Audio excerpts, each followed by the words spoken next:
कड़ी में लेल्सी और रोबीना का जिक्र हो रहा था, जो कि इस बर्थ में ननद भाभी का रोल प्ले कर रही हैं और उनके रिश्ते आपस में कोई बहुत ज़्यादा मधुर नहीं हैं। अब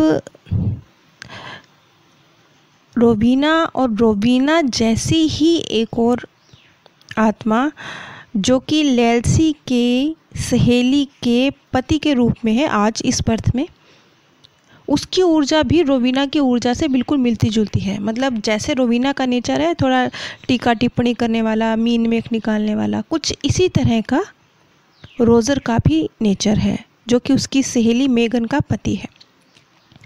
अब ये किस तरह की ऊर्जा लिए हुई आत्माएं हैं जिनका रोल इस धरती पर इतना मीन मेख निकालने वाला है, इनका स्वभाव ऐसा तीखा स्वभाव है, तो इनकी ऊर्जा किस तरीके से है सोल वर्ल्ड में, इसको तो हम आगे चल के डिस्क्राइब करेंगे। अभी हम इसी केस के थोड़े पीछे जाएंगे। जैसे कि लेल्सी के रिश्ते अपनी ननद रोबीना से, अपनी सहेली मेगन से और अपनी सहेली के पति रोज़र से, इन सब से कई बर्थ से चलते आ रहे हैं। ये सब उसके आत्मिक ग्रुप के मेंबर हैं। तो अब जब उसने एक पास्ट बर्थ में, क्योंकि लेल्सी एक व्यावसायिक गायिका थी, उसे गायन का बहुत शौक़ रहा और अक्सर उसका गला ख़राब रहता है। जबकि शौक़ उसे गायकी का है, लेकिन अक्सर उसका गला बैठा रहता है, उसके गले में दर्द रहती है, तो वो अपनी गायकी को सही तरीके से नहीं कर पाती है। जब इस चीज़ को, जो कि ऊपरी तौर पर देखने पर तो ये एक शारीरिक समस्या जैसी लग रही है कि टाइम टू टाइम लेल्सी, जो कि गायिका है, उसका गला ख़राब हो जाता है। लेल्सी ने भी इस विषय पर ज़्यादा ध्यान नहीं दिया। उसे लगा कि होता है शायद उसके गाना गाने की वजह से उसका गला ख़राब होता है, उसके गले में दर्द रहता है। लेकिन जब उसने अपने आप को पास्ट लाइफ में देखा, तो यहाँ पर लेल्सी और मेगन और रोज़र, मतलब लेल्सी की सहेली मेगन और मेगन का पति रोज़र, इनका जो पास्ट बर्थ का भी एक कार्मिक कनेक्शन है। यूं ही नहीं लेल्सी का गले में हमेशा दर्द रहता है।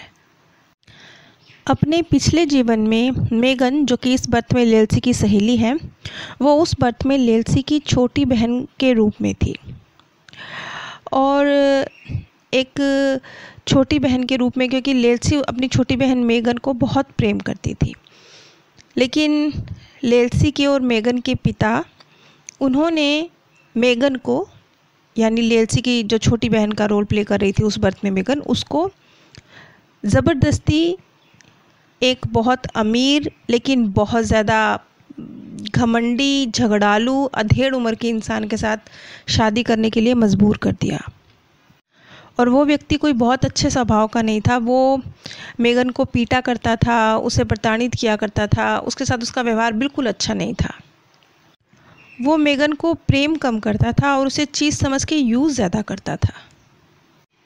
मेगन, जो कि उस बर्थ में रोज़र से ही प्रेम करती थी, यानी इस बर्थ में भी रोज़र और मेगन पति पत्नी हैं और उस बर्थ में भी मेगन रोज़र से प्रेम किया करती थी। जब लेल्सी को पता था अपनी बहन के, उसके पति के साथ रिश्ते कितने ख़राब हैं, किस तरीके से मारपीट होती है, तो उसने मेगन के मन में ये बात डाली कि उसे अपने प्रेम का हाथ पकड़ना चाहिए और रोज़र के साथ भाग जाना चाहिए। और मेगन ने ऐसा किया भी। वो लेल्सी के समझाने पर रोज़र के साथ भाग गई। लेकिन मेगन का पति ये बात जानता था कि लेल्सी ने ही मेगन को भड़काया है कि वो रोज़र के साथ भाग जाए। इसलिए गुस्से में आकर उसने लेल्सी को उस रात, जिस रात मेगन भागी रोज़र के साथ, उसी रात उसे खोजा, उसे ज़बरदस्ती एक एकांत स्थान पे ले गया, उसे बहुत मारा पीटा, घंटों तक उसके साथ बलात्कार किया, सिर्फ ये जानने के लिए कि बताए कि उसकी छोटी बहन मेगन कहाँ है। लेल्सी के साथ इतना सब कुछ हुआ, लेकिन फिर भी लेल्सी ने उस व्यक्ति को सच्चाई नहीं बताई, बल्कि उसे मिसगाइड किया, उसे दूसरी दिशा की ओर भेजा, दूसरे स्थान का पता बताया जहाँ उसकी बहन नहीं गई थी, वहाँ का पता बताया, और अपनी बहन को कि वो सुरक्षित भाग जाए रोज़र के साथ पूरा मौका दिया, पूरा समय दिया इस चीज़ का। और ख़ुद वो मार बर्दाश्त करती रही। लेकिन जब उसने उस अधेड़ व्यक्ति होगर को कुछ नहीं बताया तो उसने गुस्से में आकर धीरे धीरे करके, कि मेगन बताए, गुस्से में आकर लेल्सी का गला घोटना शुरू कर दिया और फिर उस व्यक्ति ने लेल्सी का गला घोटकर उसकी हत्या कर दी। लेकिन इतना सब करने के बाद भी कोई फ़ायदा नहीं हुआ, क्योंकि वो मेगन तो रोज़र के साथ भाग ही चुकी थी और वो अपने जीवन में कभी मेगन को दोबारा पा भी नहीं पाया। बाद में लेल्सी ने एक बात कही भी डॉक्टर न्यूटन से। उसने कहा कि इस जीवन में गाना मेरे लिए प्रेम की अभिव्यक्ति है, क्योंकि पिछले जीवन में प्यार के नाम पर मेरी आवाज़ को खामोश कर दिया गया था। अब हम, ये तो लेल्सी की इसी बर्थ की स्टोरी है, लेकिन अब हम एक बार फिर से आत्मालोक में चलते हैं, जहाँ पर वो मेगन को, रोज़र को, रोवीना को, जो कि आज के बर्थ में उसकी ननद है, इन सब आत्माओं को देख रही है और इनकी ऊर्जा को, क्योंकि अब ये भी तो है ना कि जैसे इस धरती पर शक्ल सूरतें अलग हैं, आत्मालोक में भी ऊर्जा के हिसाब से, मतलब जो भी हमारा स्तर है, जो भी हमारे गुण हैं, स्वभाव है, जो कुछ भी हमने कार्मिक अकाउंट अपने बनाए हैं, उन सब के हिसाब से ही हमारी आत्मा का रंग है, ध्वनि है, हमारा आकार है, चमक है, तरंगे हैं, उसके हिसाब से हैं। तो अब एक बार फिर से हम वहीं आ जाते हैं कि जब लेल्सी देख रही है अपनी ननद को, अपनी सहेली मेगन को, अपने सहेली के पति रोज़र को आत्मालोक में, तो वो उनकी ऊर्जाओं को किस तरह से देख रही है। अब यहाँ पर जो रोज़र है, रोज़र का नेचर भी कोई बहुत अच्छा नहीं है। उसका नेचर भी जैसे रोवीना का नेचर है ना, मीन मेख निकालने वाला, टीका टिप्पणी करने वाला, ऐसे ही है। जब डॉक्टर न्यूटन ने यही सवाल करा लेल्सी से कि क्या ये दोनों एक दूसरे के लिए अच्छे नहीं हैं, मतलब दोनों की ऊर्जा एक समान है ना, दोनों ही टीका टिप्पणी करने वाले और मीन मेख निकालने वाले, तो रोज़र और रोवीना, ये दोनों की, मतलब इन दोनों की अगर जीवन होता साथ में तो क्या ये बेहतर ना होता। तो लेल्सी बहुत तेज हंस पड़ी। उसे कहा नहीं, बिल्कुल नहीं, ये दोनों तो एक दूसरे को मार ही डालते। अब इस बर्थ में लेल्सी का भाई है बिल, और रोवीना जो कि उसकी ननद भी है और उसके पति, उसकी भाई बिल की पत्नी भी है, जबकि बिल की ऊर्जा बहुत शांत है।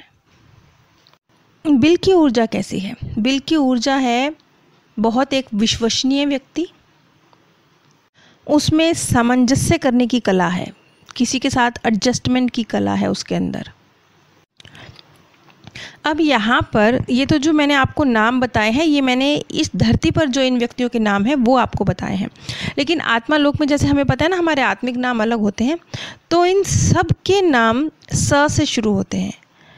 जैसे कि बिल है, उसका नाम सेन है, मतलब सोल वर्ल्ड में आत्मिक नाम उसका सेन है, इस बर्थ में तो बिल ही है जैसा मैंने बताया।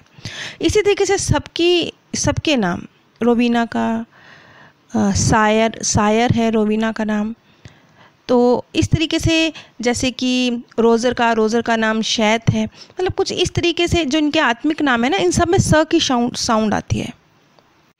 तो जब ये बात नोटिस करी डॉक्टर न्यूटन ने, तो उन्होंने अगला सवाल पूछा लेल्सी से कि तुम्हारे आत्मिक ग्रुप में जो आत्माएं हैं ये सारी, इन सब के जो नाम है, आत्मिक नाम है, वो सब स अक्षर से शुरू हो रहे हैं, मतलब स की साउंड आ रही है उनमें, तो क्या इसका भी कोई मतलब है? अब पता नहीं, क्योंकि इतना धीरे बोल रही थी लेल्सी, पता नहीं वो एक्यूरेटली उन नामों को समझ भी पाए या नहीं समझ पाए डॉक्टर न्यूटन, क्योंकि वो इतना धीरे बोल रही थी। लेकिन फिर भी जितना भी उन्होंने समझा, तो उन्होंने कहा क्या ऐसा नहीं है कि सबका नाम शायद स से शुरू हो रहा है? इस पर लेल्सी ने जवाब दिया, नहीं, इस बारे में चिंता मत करो, ये बस एक ध्वनि है जो उनकी ऊर्जा गतियों के स्वर शैली प्रकट करती है और ये बताती है कि कौन मेरा सच्चा दोस्त है। अब देखिए, आत्मालोक की बात हो रही है, धरती पर उसे एक्सप्लेन करने की कोशिश हो रही है, बहुत ही एक डिफ़िकल्ट कोशिश है। तो आत्मालोक में शब्दों का इस्तेमाल नहीं हो रहा है। जैसे नाम मैंने अभी बताया ना, कि जैसे मैंने कहा बिल का नाम सेन था, तो सेन नाम का इस्तेमाल नहीं हो रहा है। जैसे मैंने कहा कि रोवीना का नाम सायर है, आत्मिक नाम, तो वहाँ शायर लफ्ज़ का इस्तेमाल नहीं हो रहा। ये एक ध्वनि की तरह है, क्योंकि वहाँ मुंह से बोलकर तो शब्दों के रूप में तो सामने नहीं आ रही, ये ध्वनि की तरह है, साउंड की तरह है। तो ये जो इनके आत्मिक नाम है, इस बात से हमें भी समझना चाहिए कि जो हमारे आत्मिक नाम होते हैं वो एक साउंड की तरह हैं। वो उसे शब्दों में लिखना, शब्दों में डिस्क्राइब करना मुश्किल है। अब इन सब पे आगे डॉक्टर न्यूटन का जो उन्होंने सवाल किया, उन्होंने कहा साउंड, तो क्या तुम्हारे जो आत्मिक ग्रुप है उसमें ऊर्जा का जो रंग है, मतलब आत्मा की ऊर्जा का जो रंग है, उसका जो रूप है, उससे भी परे जो ये तरंगे निकल रही हैं, इनसे क्या साउंड भी निकल रही है? इस पर लैल्सी ने जवाब दिया, हाँ, एक तरह से ये एक तरह से ऊर्जा की गूंज है। जैसी जिसकी ऊर्जा है वैसी उसकी गूंज है, लेकिन इन्हें हम अपने मानवीय कानों से सुन नहीं सकते। आगे उसने कहा जैसे मेगन है, मेगन की ऊर्जा कैसी है? उसकी ऊर्जा पीली है। ऐसे लगता है जैसे अनाज के खेत में एक चमचमाती धूप बरस रही हो, नरम है, मुलायम है, नाजुक है ये। और जो उसका चरित्र है, मतलब आत्मा रूप में कैसी है मेगन? मेगन बहुत संवेदनशील है और प्रेम से भरी हुई आत्मा है। अब यहाँ पर ज़रा ध्यान दीजिए, कितनी सही जोड़ियाँ भी बनाई हैं ना कुदरत ने, कि मेगन मुलायम है, नाजुक है, प्रेम से भरी है, संवेदनशील है, रोज़र तीखा है। दूसरी तरफ ये दोनों की जोड़ी बनी है ना, दूसरी तरफ बिल है जो शांत है, सौम्य है, एक तरफ रोबीना है, तीखी है। तो ये बैलेंस क्रिएट किया है कुदरत ने। अगर दोनों तीखे लोग मिल गए होते, अगर ये हो गया होता कि रोबीना और रोज़र की शादी हो गई, दोनों एक जैसे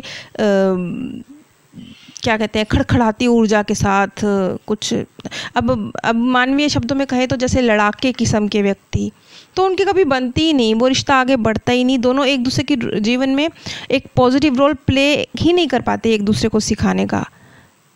आपस में ही उलझ के वो रिश्ता ख़त्म हो जाता, एक दूसरे की लाइफ में कुछ पॉजिटिविटी घोलने का काम वो नहीं कर पाते। तो कुदरत ने रिश्ता भी बड़े हिसाब से बनाया है। अब इसी चीज़ को किस तरीके से आत्मा का एक व्यक्तित्व है, पहचान है, गुण है सोल वर्ल्ड में, इसी चीज़ को हम अगली कड़ी में भी समझेंगे। अगर आप मेरे द्वारा शोक सभा में शांति संदेश चाहते हैं तो स्क्रीन पर व्हाट्सएप नंबर दिया गया है, आप उस पर संपर्क कर सकते हैं। आप सभी पर परमात्म सौंदर्य, प्रेम और आनंद सदैव बरसता रहे। आप सभी दिव्य परम धाम में स्थान प्राप्त करें।